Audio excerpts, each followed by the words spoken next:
Así como aquella mujer, Señor, hace 2000 años, necesitó solamente tocar el borde de tu manto, solamente extender su mano y tocar con fe el borde de tu manto, Señor. Así esta noche, hoy, como un pueblo, Señor, queremos extender nuestras manos a ti.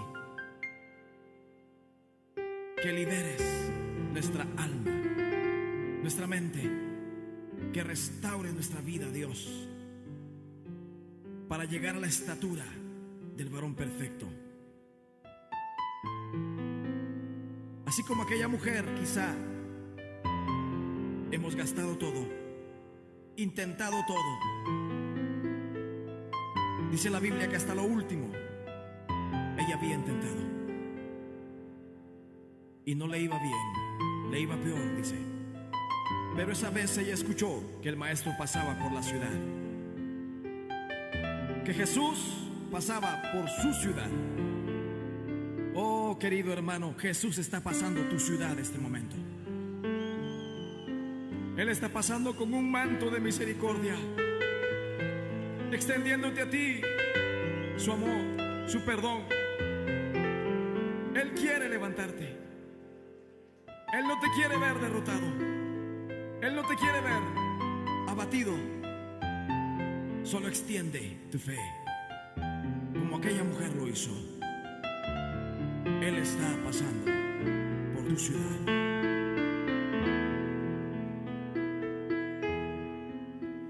Si tan solo tocar el borde de su manto, si tan solo pudiera ver su rostro, si tan solo pudiera tocar sus manos, libre sería. Yo sé, si tan solo tocar el borde de su manto, si tan solo pudiera oír su voz, si tan solo pudiera acercarme a él, libre sería. Yo sé. Levanta tus manos a Dios, porque delante de ti solo soy alguien que necesita un toque del maestro para ser liberado, porque delante de ti solo soy alguien que necesita una mirada de mi Salvador.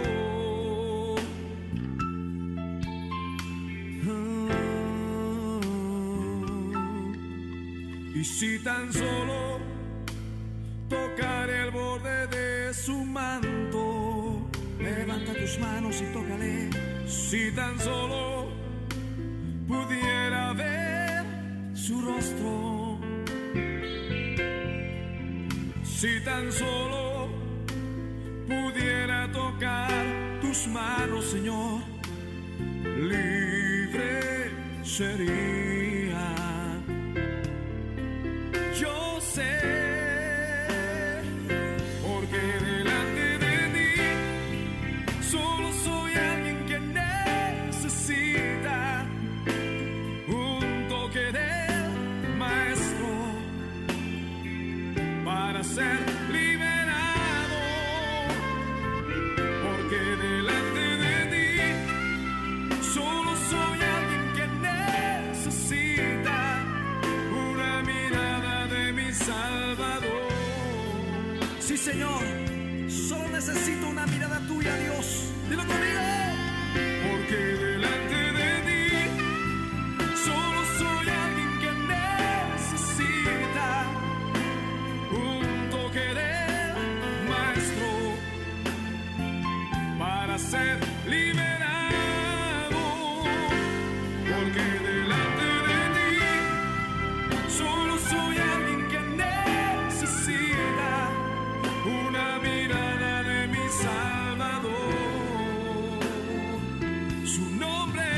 es Jesús. Levanta tus manos y recibe a Dios. Recibe a Dios. Oh sí. Recibe. Recibe. Él está aquí. Él está aquí. Recibe.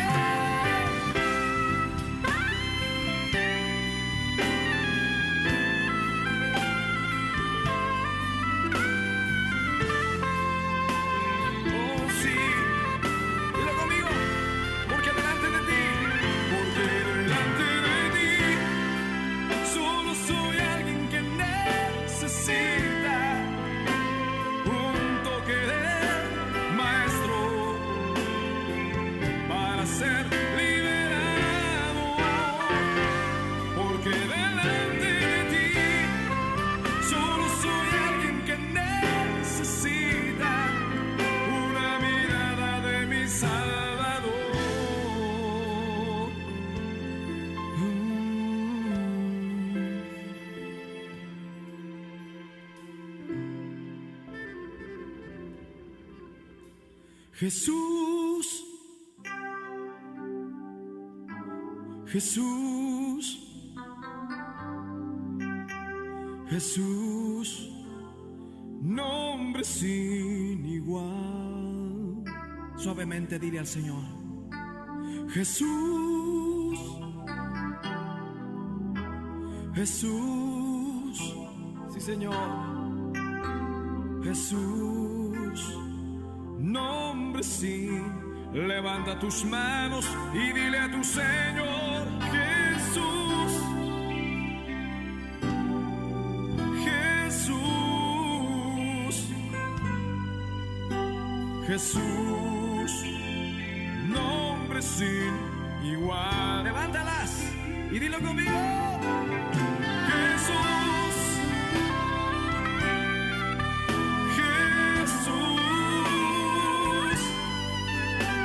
Jesús, nombre sin igual. Jesús, Jesús, Jesús, nombre sin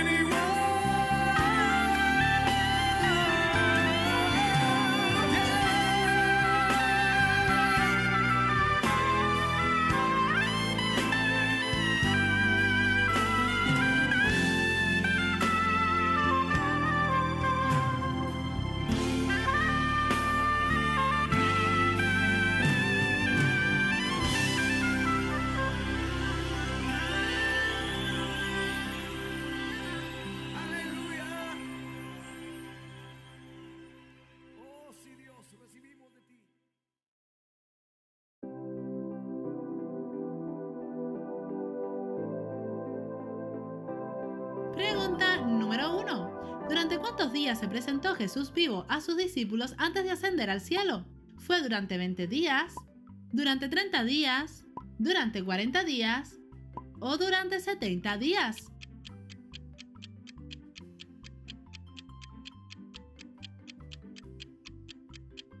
La respuesta correcta es que se presentó a sus discípulos durante 40 días y lo podemos ver en Hechos 1 en el versículo 3.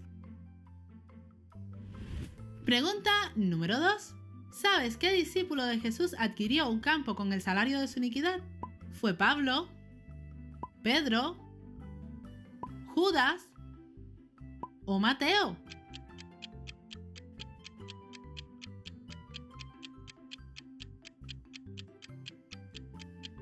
Pues la respuesta correcta es que fue Judas y lo podemos ver en Hechos capítulo 1 en los versículos del 16 al 18.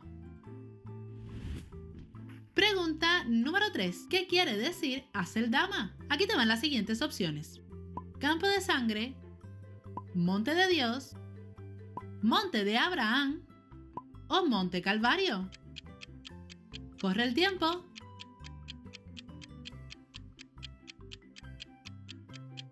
Y la respuesta correcta es que Aceldama quiere decir campo de sangre y lo podemos ver en Hechos 1 en el versículo 19. Pregunta número 4. ¿Sabes qué tenía el hombre que sanaron Pedro y Juan a la puerta del templo La Hermosa? Que estaba cojo, que estaba ciego, que tenía lepra o que estaba sordo. Corre el tiempo. Pues la respuesta correcta es que este hombre estaba cojo. Y lo podemos ver en Hechos 3 en los versículos del 1 al 10.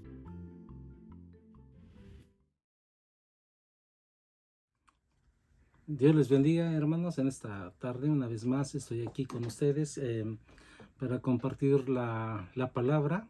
Y hace 8 días precisamente estuvimos hablando acerca de la santidad de Dios. Y les decía que voy a tomar este tema de la santidad en tres partes. Así es que la santidad más bien el tema, perdón, para esta hora viene siendo precisamente el tema general de estas 3 pláticas, la santidad, pero hoy veremos cómo se adquiere la santidad, pero antes daremos también un repaso de lo que vimos hace 8 días para aquellos que no vieron el video y sepan de lo que se trata. Así es que les invito a que oremos a Dios. Te damos gracias, Padre amado, en esta hora. Gracias por la vida, por el privilegio, amado Dios, de ser llamados tus hijos mediante la reconciliación del sacrificio, Señor amado, que tú hiciste en la cruz por nosotros. Gracias también por tu palabra que a través de los años y a través de los siglos la has mantenido, amado Dios, para que podamos nosotros conocerla y obedecerla, amado Padre. Bendice, Señor, a cada uno de nosotros. Bendícenos, amado Padre, no solamente en nuestro conocimiento, sino también bendice nuestra alma, nuestro espíritu. Y háblanos, amado Dios, y llévanos, amado Padre, hacia la santidad, y que podamos ciertamente nosotros a adquirir esa santidad para aquellos que no la han adquirido, que sepan cómo adquirirla, amado Dios. En el nombre de Jesús lo pedimos. Amén. Bien, pues voy a dar un repaso daremos un repaso acerca de lo que vimos hace 8 días. Así es que hace 8 días estuvimos viendo acerca del trisagio, algunos versículos bíblicos que leímos también, donde se dicen 3 veces repetidas las palabras, ya sea como casa, como templo o como santo. Y les decía que a estas 3 palabras se les llama trisagio. Así es que el trisagio es la repetición de una sola palabra 3 veces. Y eso es lo que lo vimos, ¿no? Por ejemplo, dice Isaías 6:3, el repaso de hace 8 días, que uno daba voces diciendo: Santo, Santo, Santo, Jehová de los ejércitos, toda la tierra está llena de su gloria. Y Apocalipsis 4:8, y los 4 seres vivientes tenían cada uno 6 alas, y alrededor y por dentro estaban llenos de ojos, y no cesaban día y noche de decir: Santo, Santo, Santo es el Señor Dios Todopoderoso, el que era y el que es y el que ha de venir. Así es que decíamos que la santidad de Dios es de todos los atributos la más difícil de explicar. Y en cierta forma es más difícil ciertamente de explicar porque es uno de los atributos esenciales que no es compartido por el hombre. La santidad de Dios es lo que espera. La santidad de Dios es lo que espera a Él de todos los demás seres. Lo que hace que Él esté separado y sea distinto de todos los demás. La santidad de Dios es más que solo una perfección o pureza sin pecado. Es la esencia de su alteridad, su trascendencia. La santidad de Dios personifica el misterio de su majestuosidad y nos hace mirarlo con asombro mientras comenzamos a comprender solo un poco de esa gloriosa majestad. Así es que el día de hoy vamos a ver cómo teniendo nosotros a un Dios santo, aquel que creó el universo y todas las cosas, que podemos nosotros ver, palpar, y como dijera Pablo, todas las cosas que podemos ver, que podemos tocar, y aún también Dios es el creador de aquellas cosas que no podemos ver y no podemos tocar. Así es que las cosas espirituales como ángeles, arcángeles, querubines, serafines, son cosas que no podemos tocar. En el mundo espiritual Dios creó todo. En el mundo material Dios creó todo y nos formó a nosotros. Entonces, si tenemos nosotros a un Dios creador de todas las cosas, que no solamente no podemos comprender la magnitud de su inteligencia, sino que también y sobre todo creo que no podemos comprender la magnitud de su majestad. Pero aún siendo Él santo, Él ciertamente, la palabra de Dios nos habla y nos dice que Él dio a su Hijo, nuestro Señor Jesucristo, y lo envió a este mundo corrupto, pecaminoso, pecador, depravado, lleno de oscuridad, y Dios envió a su Hijo único. ¿Para qué? Para que la verdad resplandeciese, y la verdad es Jesucristo.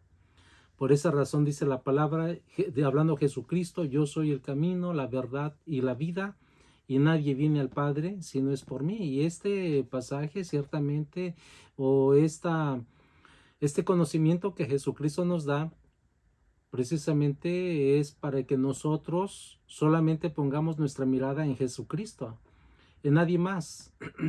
Y la pregunta es, ¿cómo se adquiere la santidad? ¿Cómo podemos adquirir la santidad?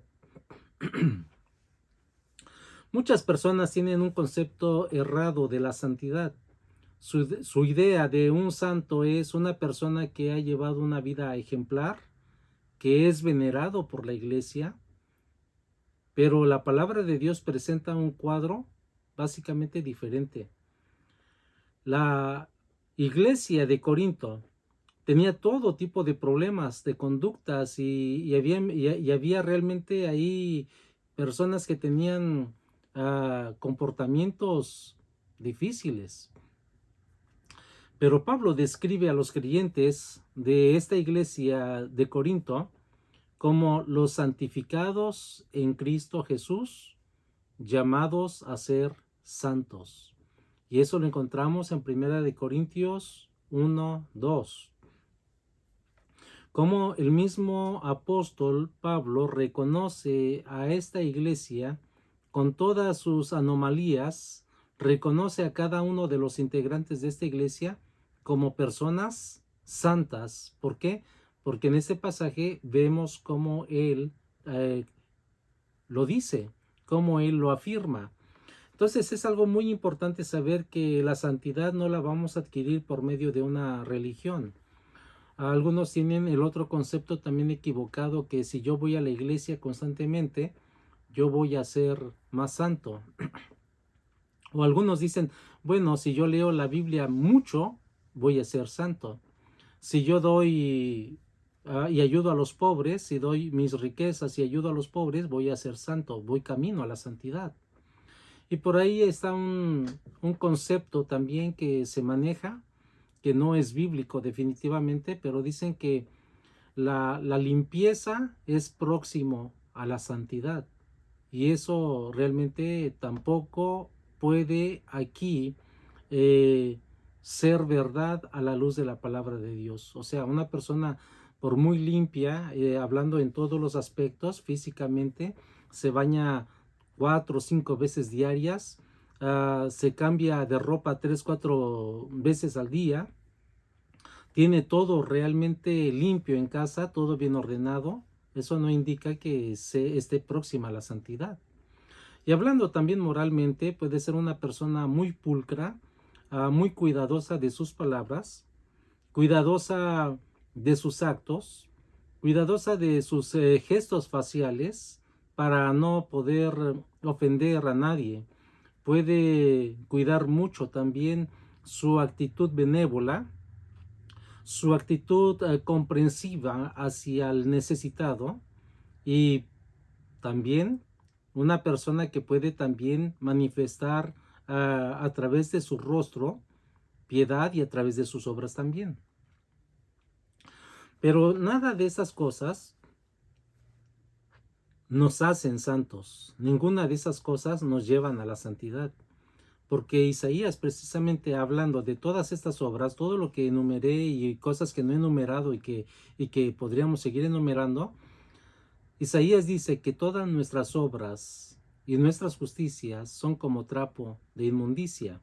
Es decir, podemos nosotros tener una religión, amar las costumbres y la tradición, pero más sin embargo, aunque seamos fieles a todas estas cosas, a nuestras creencias, a nuestras tradiciones, aunque seamos muy fieles, celosos, hasta el grado de matar y de enemistarnos si nos ofenden o si te ofenden, quiero decirte que aún incluso esta actitud no te lleva a la santidad.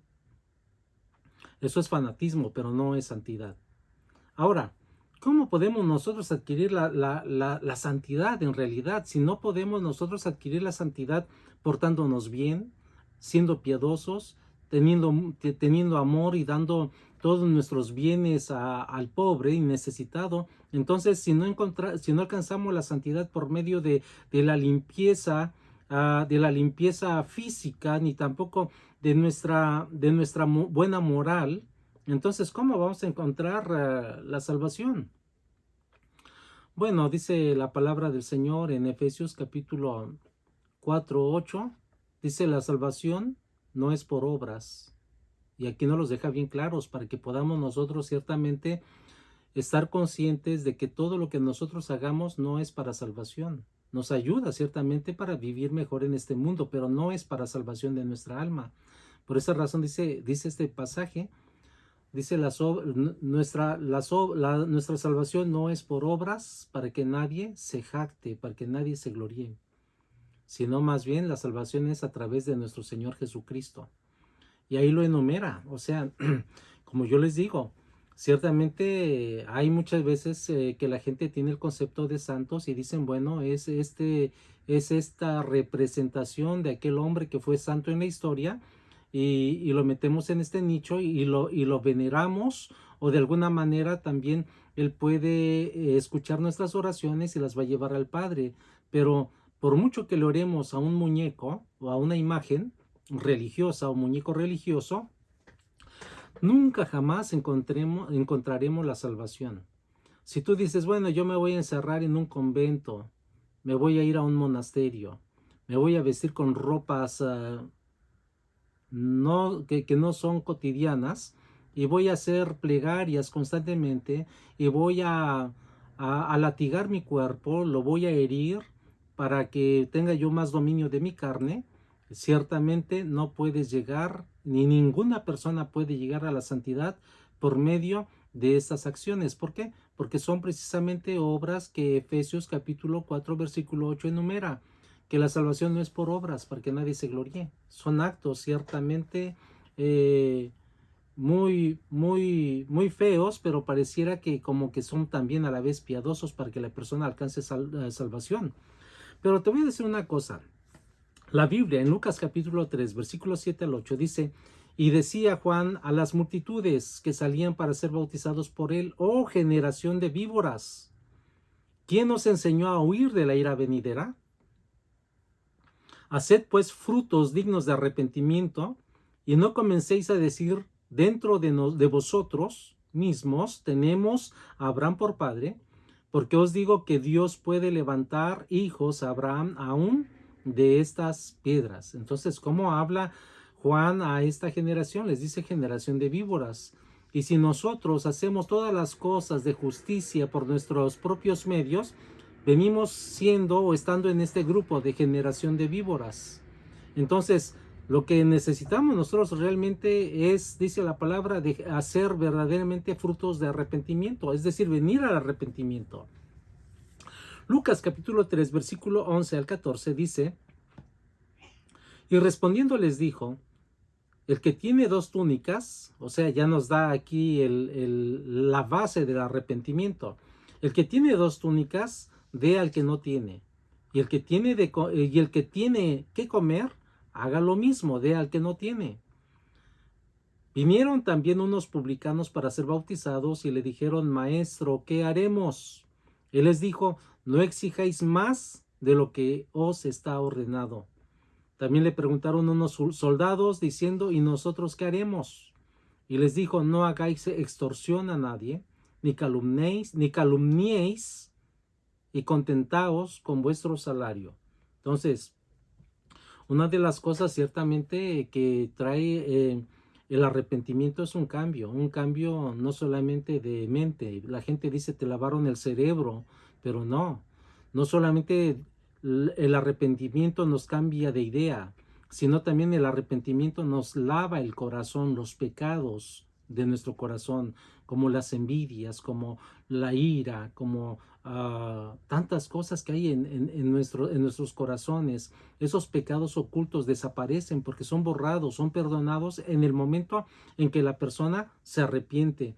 Y en el momento que la persona ciertamente se arrepiente, entonces es salva por gracia. Como dice la palabra, nosotros somos salvos por gracia, por medio de nuestro Señor Jesucristo.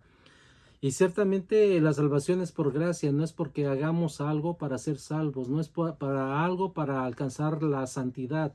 Si tú eres salvo, quiero decirte que tú eres santo, como la iglesia de Corinto. Como la iglesia de Corinto, ciertamente ellos eran ya perdonados, eran salvos, ellos tenían al Espíritu Santo, quien les decía en su corazón, en sus adentros, dándole la seguridad de la vida eterna. Entonces, de la misma manera, si tú eres salvo, hay un testimonio dentro de ti.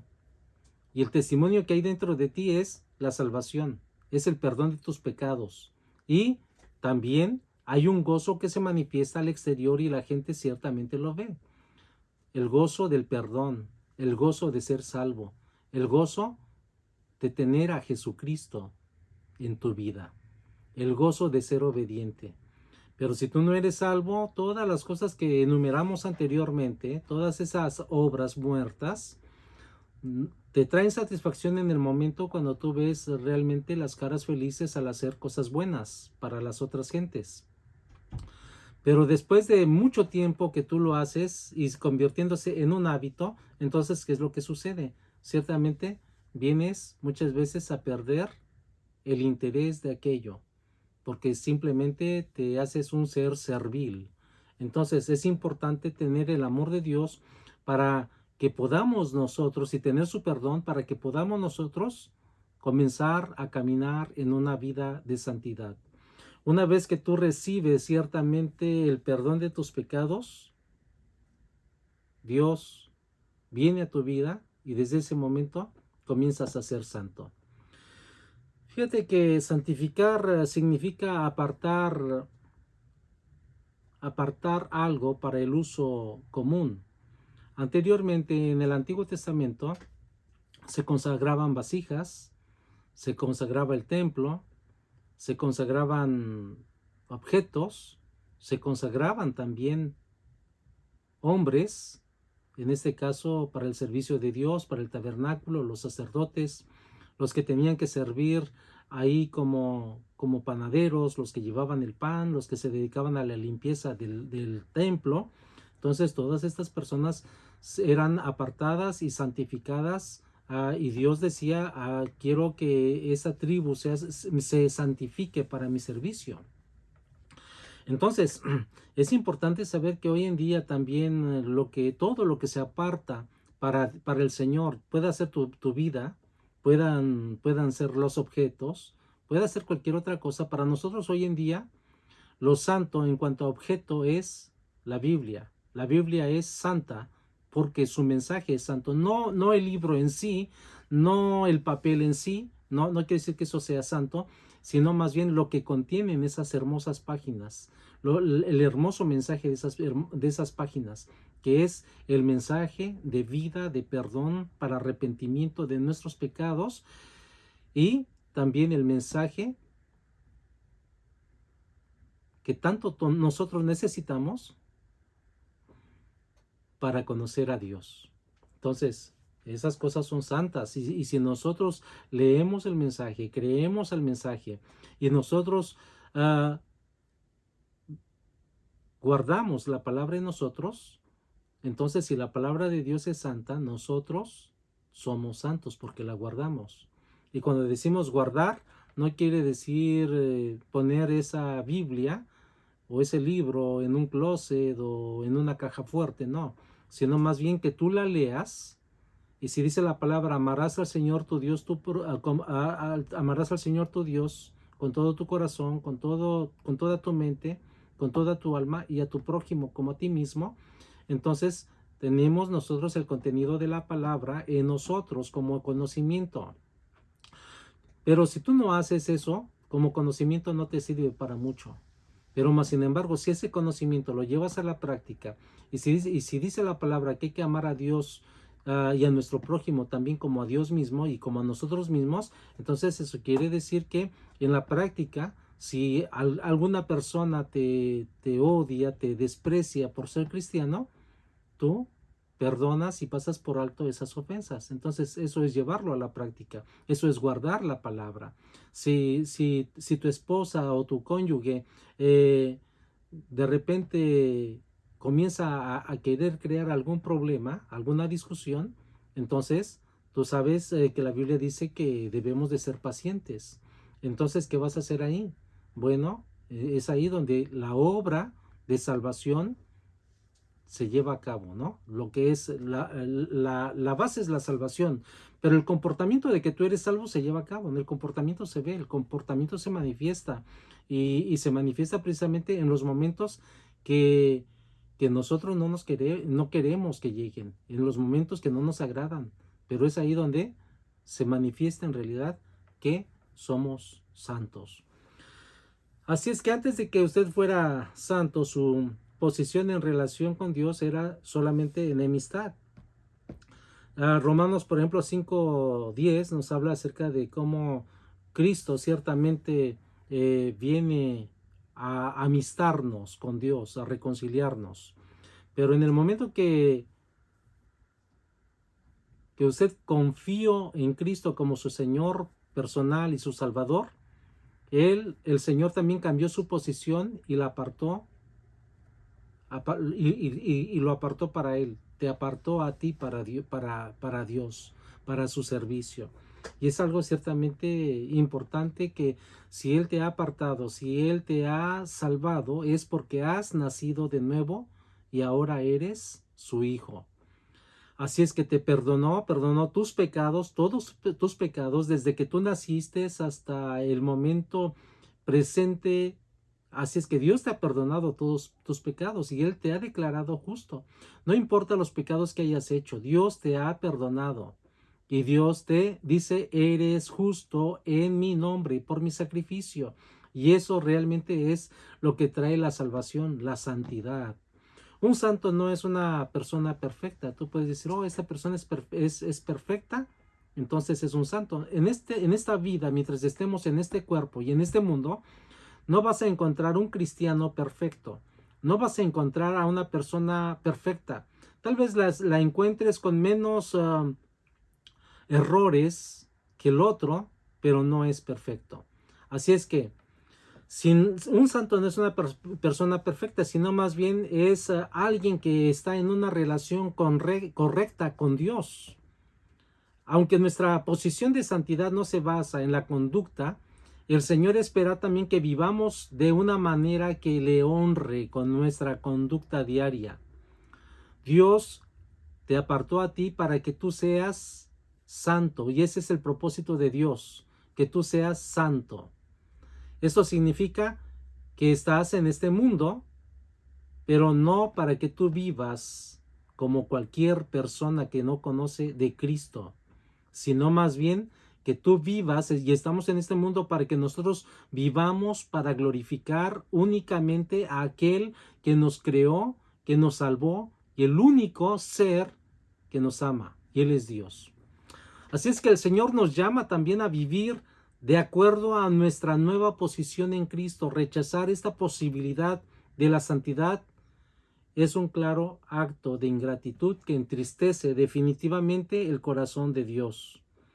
Y en este punto recuerda que lo primero, para concluir, lo primero de todo es aquí la obediencia a su palabra, porque como yo te decía al principio, hay que guardar su palabra para estar en esa santidad, y esa santidad se adquiere y es importante. Una vez que has sido santo, mantente en esa condición de santidad.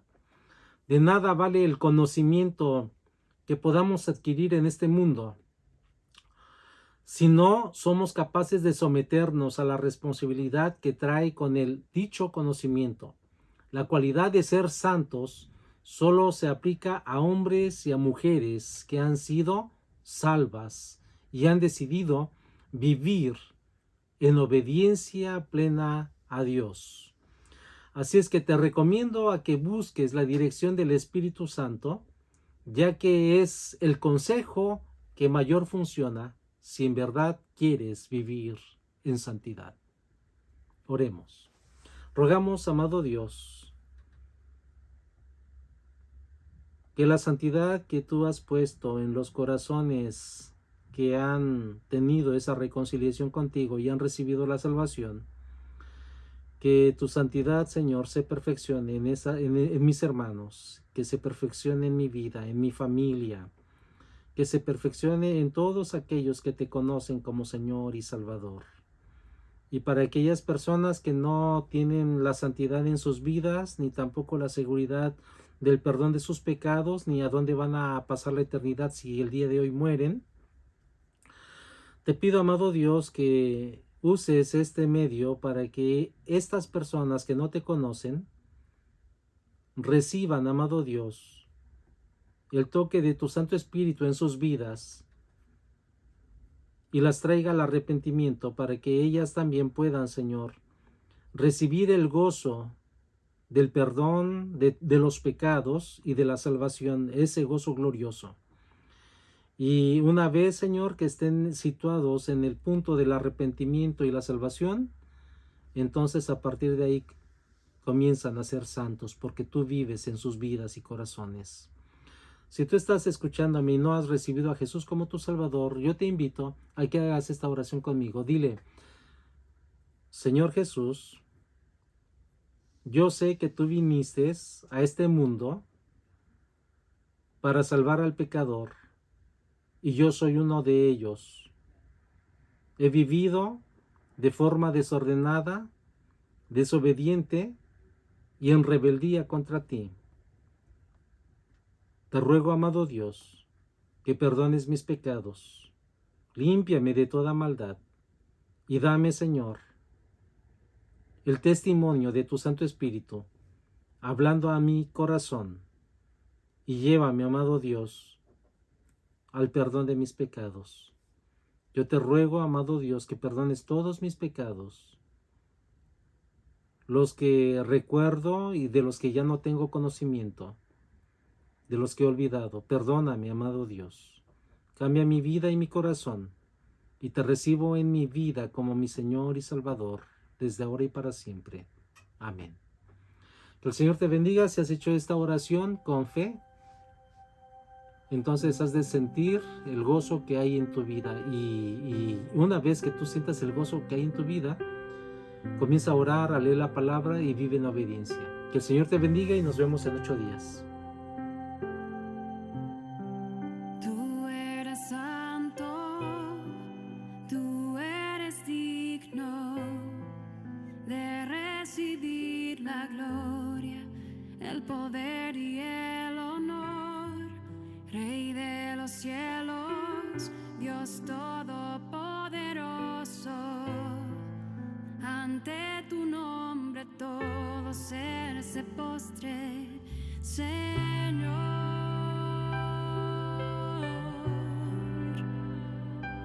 Jesús, Hijo de Dios, te bendecimos, te damos gracias, porque eres bueno.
cielo se postra y la